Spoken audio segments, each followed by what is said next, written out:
ग्रामीण भागातून शहरात येऊन अनेक दुचाकी चोरी करण्यात सफल होणाऱ्या युवकाला अखेर गाडगेनगर पोलिसांनी मोठ्या शिताफीने ताब्यात घेतले। गाडगेनगर पोलीस स्टेशन हद्दीतील अनेक परिसरातून दुचाकी चोरी केल्याच्या तक्रारी दाखल केल्या होत्या।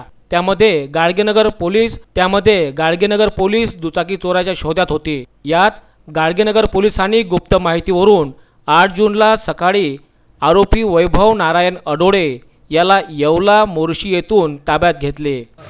पोलीस आयुक्तालय अमरावती शहर येथील पोलीस स्टेशन गाडगेनगरमध्ये वैभव नारायण अडोळे वय 20 वर्ष राहणार येवला गाड्या आणि एक मोबाईल जप्त केलेला आहे आणि पुढील तपास हवालदार कदम करीत आहे।